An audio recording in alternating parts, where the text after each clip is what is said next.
Okay, so maing adlaw na po, no? Maing adlaw sa tanan. Salamat kaayo nga naagihapon mo diha paabot sa ato ang pagbasa sa pulong sa Ginoo karong taknaa.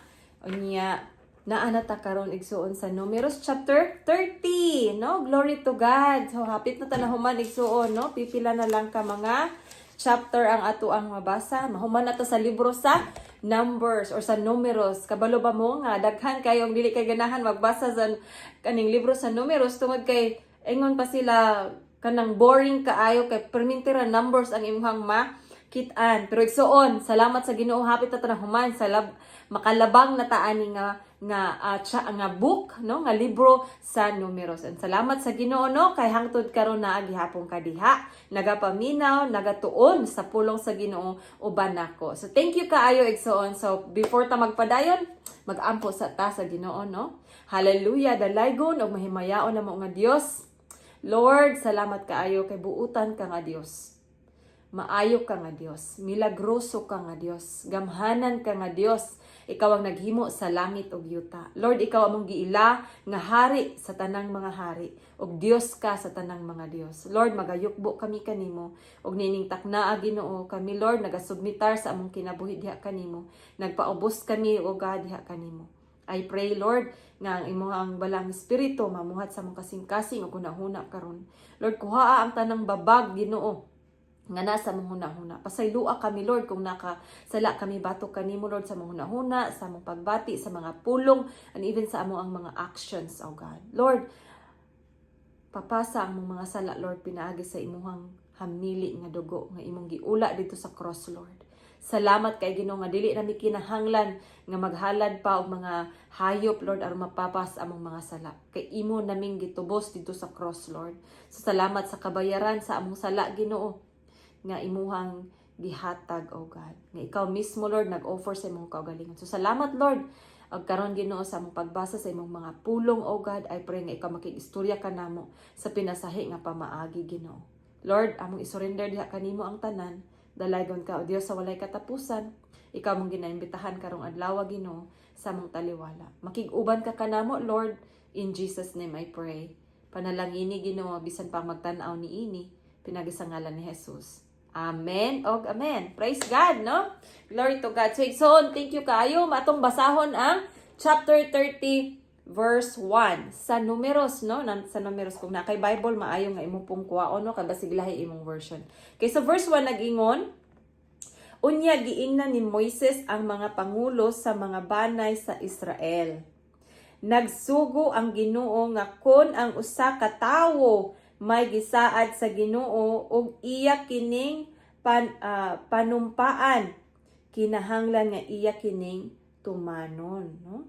Kay verse 3, kun ang usa ka babayi may gisaad sa Ginoo ug iya kining panumpaan samtang batan-on pa siya ug ubos pa sa pagbuot sa iyang amahan, ug kun nakahibalo ang iyang amahan bahin sa iyang gisaad ug gipanumpaan sa Ginoo apan nagpakahilom lamang ang iyang amahan, ang maong saad magpabilin.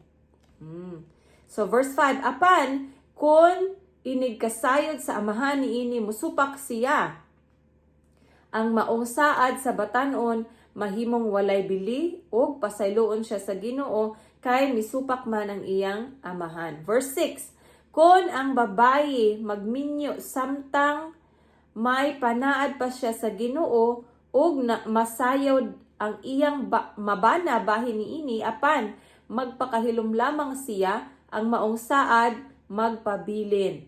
Verse 8, apan kun inigkasayod sa bana bahin niini musupak siya, mahimong walay bili ang maong saad ug ang babayi pasayloon sa Ginoo. Verse 9, apan kun ang magsaad usa ka byuda o usa ka babayi nga gibulagag bana, ang iyang panaad dili mahimong kawangon. Hallelujah. So naba kay gisaad sa Ginoo igsoon? Hallelujah. Atong hinumduman, no? Kay kini nagahisgot mahitungod sa saad. Okay, verse 10. Ug kun ang usa ka asawa may gisaad sa Ginoo nga iyang panumpaan bisan didto ra sa ilang balay, ug verse 11, ug na masayod niini ang bana apan magpakahilom lamang siya ug wala niya kini isupaka, magpabilin ang maong saad. Verse 12, apan kun musupak ang bana inig kasayod niya niini, mahimong walay bili ang maong saad ug pasayloon sa Ginoo ang babayeng nagsaad niini. Verse 13, bisan unsang panumpaa nga himuon sa usa ka asawa ngadto sa Ginoo aron pagsakit sa iyang kaugalingon, mahimo kining lig-unon. Okay, atong usbon. Bisan, verse 13, bisan unsang panumpa nga himuon sa usa ka asawa ngadto sa Ginoo aron pagsakit sa iyang kaugalingon, mahimo kining lig-unon o kawangon sa bana. 14, apan kun dili mupakitag pagsupak ang bana inig kasayod niya niini, magpabilin ang tanang gisaad sa iyang asawa ngadto sa Ginoo. Hallelujah. Verse 15, apan kun inig kasayod sa bana niini, iya kining kawangon, siya maoy pahamtangan sa Ginoo sa silot nga alang unta sa iyang asawa. Hallelujah. Verse 16, mao kini ang mga tulumanon nga gihatag sa Ginoo kang Moises bahin sa bana og asawa ug bahin sa amahan ug sa iyang batan-ong anak nga babayi nga ubos pa sa iyang pagbuot. Hallelujah. So mao kadto ang chapter 30 igsoon. So atong padayonon ang chapter 31, no? Kay murag mubo ra ang chapter 30, no? So naapatay time. So ato ning gamiton igsoon. Okay, so sa chapter 31, gitagaan kini og kanang title, no, nga gipamatay ang mga taga-Midian. Hinumduman na to mga taga-Midian mao niyang mga kaaway sa mga Israelita. Okay, so atong basahon, no, unsay nahitabo ani nga chapter. Okay, verse 1, giingnan sa Ginoo si Moises, panimasli ang taga-Midian sa ilang gibuhat sa katawhan sa Israel. Unya, human mo kini mabuhat, mamatay ka. Human niya mapanimaslan ang mga Israelita, ingon ang Ginoo, si Moises mamatay, no? Verse 3, busa giingnan ni Moises ang katawhan, pangandam kamo alang sa gubat kay sulungon ta ang Midian ug pahiagumon ta sila sa panimalos sa Ginoo. Verse 4, kinahanglan nga 1,000 ka tawo gikan sa matag banay sa Israel ang muadto sa gubat. Okay. Verse 5, busa 12,000 ka tawo ang gikan sa 12 ka banay sa Israel ang nangandam alang sa gubat. Verse 6, og gipadala sila ni Moises ngadto sa panggubatan uban kang Pinihas ang anak ni Eleazar nga pare.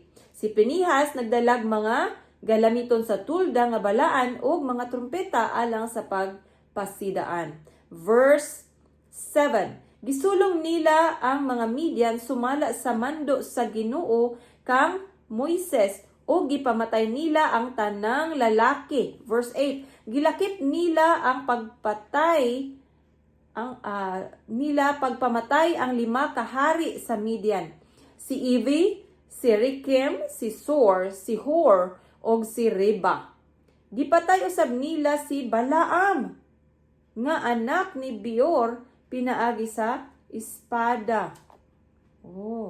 So naapil si Balaam patay, no? Verse 9, o gipamihag sa kasandaluhan sa Israel ang mga babae o mga kabataan. Gipangdala usab nila ang mga baka, mga karniro, ug ang tanang kabtangan. Verse 10, ang tanang syudad ug mga kampo sa taga-Midian ilang gisunog. Verse 11, ug gipangdala nila ang tanang butang, tawo ug kahayupan. Verse 12, unya kining tanan ilang gidala ngadto kang Moises ug kang Eleazar nga pari og sa nagtigom nga katawhan sa Israel dito sa kampo sa kapatagan sa Moab, buyon sa suba sa Jordan at bangsa Jericho. Hallelujah. Verse 13, gitagbo sila ni Moises, si Eleazar og sa tanang kadagkuan sa Israel dito sa gawas sa kampo verse 14. Ug nasuko si Moises sa mga opisyal sa kasundaluhan, sa mga komandante, sa tinaglibo o sa tinagatos nga gikan sa gubat. 15. Giingnan sila ni Moises, nganong wala man ninyo pamatya ang mga babayi?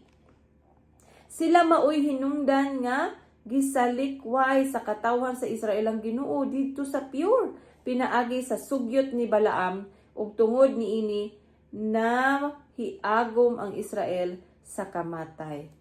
Bantog ra nga naapil si Balaam og kamatay, no? Bantog giapil nila patay si Balaam tungod kay si Balaam di ay ang hinungdan, siya ang nagsugyot sa mga Midian, no? Nga makighilawas or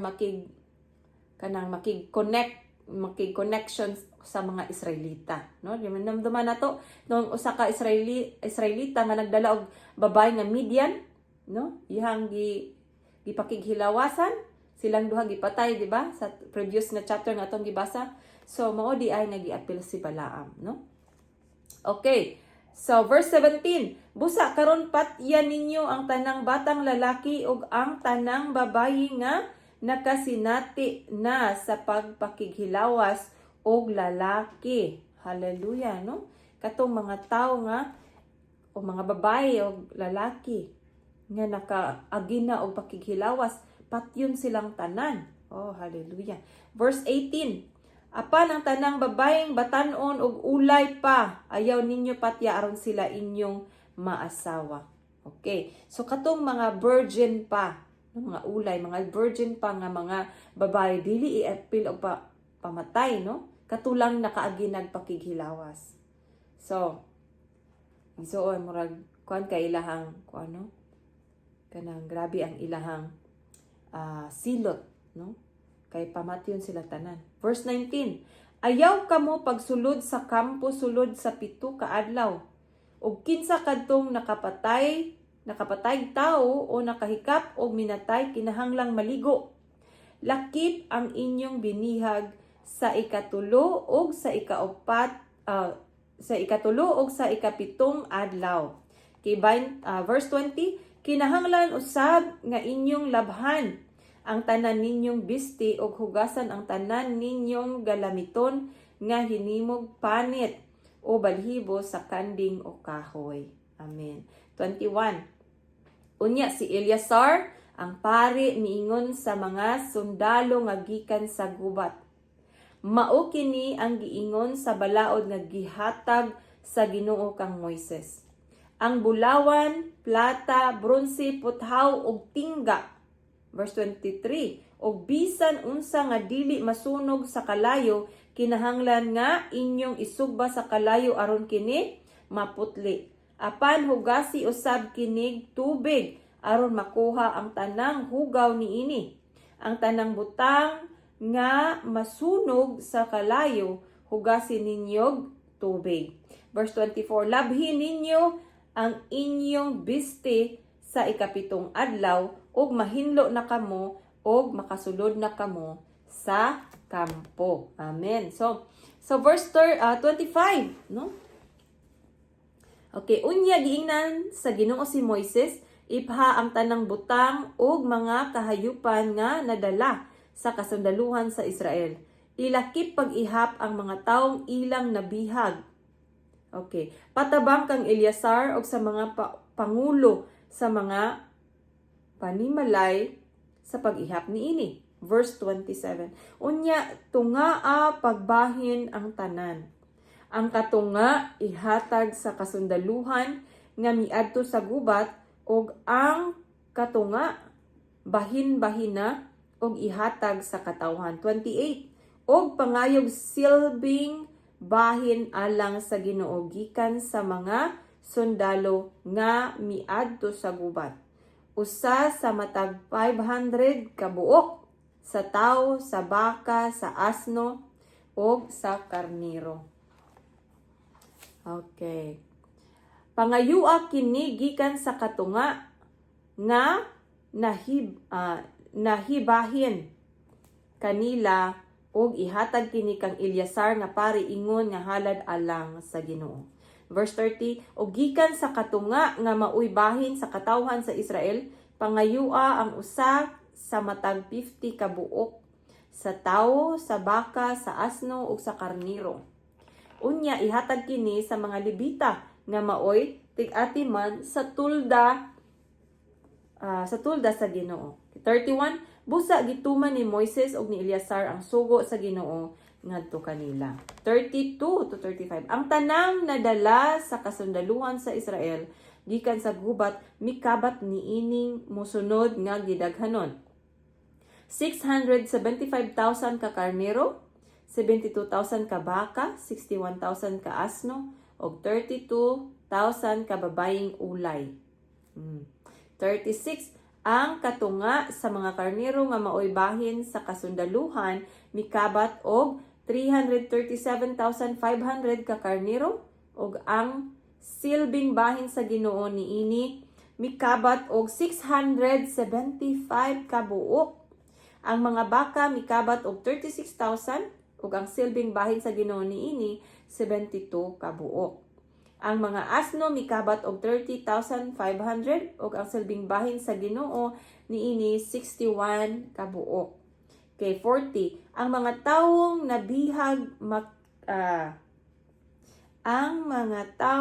nabihag mikabat og 16,000 ug ang silbing bahin sa Ginoo niini 32 ka tawo. Okay, so 41, ug gihatag ni Moises kang Eleazar nga pari ang silbing bahin sa Ginoo niining tanan ingon nga halad sumala sa gisugo kaniya sa Ginoo. Amen. So 42 to 46, ug ang katunga nga gihatag ni Moises sa katawhan sa Israel mao kini 337,500 nga ka karnero, 36,000 ka baka, 30,500 ka asno, og 16,000 ka tawo. Gikan niini gikuha ni Moises ang usa ka matag 50 ka buok tawo o hayop ug iyang gihatag ngadto sa mga Levita nga maoy tig-atiman sa tulda sa Ginoo. Gihimo kini niya sumala sa sugo sa Ginoo. Amen. 48, unya ang mga opisyal sa kasundaluhan ug ang mga komandante sa tinaglibo ug sa tinagatos miduol kang Moises. 49, ug miingon, giihap namo ang among mga sundalo ug walay bisag usa nga nakulang kanamo. 50, ug ania gidala namo ingon nga halad sa Ginoo ang tanan nga among nakaplagan nga mga butang nga hinimog bulawan, mga pulsiras, mga singsing, mga aryos ug mga kwintas aron ihalad alang sa among mga sala. 51, ug gidawat ni kini ni Moises ug ni Eleazar. 52, ang gibug-aton niining mga butang nga bulawan nga gihalad sa mga komandante ug mga pangulo sa kasundaluhan ngadto sa Ginoo mikabat og 190 ka kilo. 53, gitipigan sa tagsa kasundalo nga dili pangulo ang mga butang nga ilang nakuha. 54, o gidala ni Moises og ni Eleazar ang mga bulawan ngadto sa tulda aron panalipdan sa Ginoo ang katawhan sa Israel. Amen. Igsoon, praise the Lord. So mao kadto ang chapter 32. Igsoon. So glory to God, no? So ang ato ang nagasto karon nga minuto gamay-gamay ra, pero at least, no, na human nato ang duha ka chapter 30 og 31. Igsoon, so duha, no? Chapter 30 og 31. So glory to God. I pray nga ang Ginoo na nakig-istorya kanimo karong adlaw, no? Dalay ko ng Dios. Hangtod sa sunod higayon igsoon, kita na usab kita. Salamat.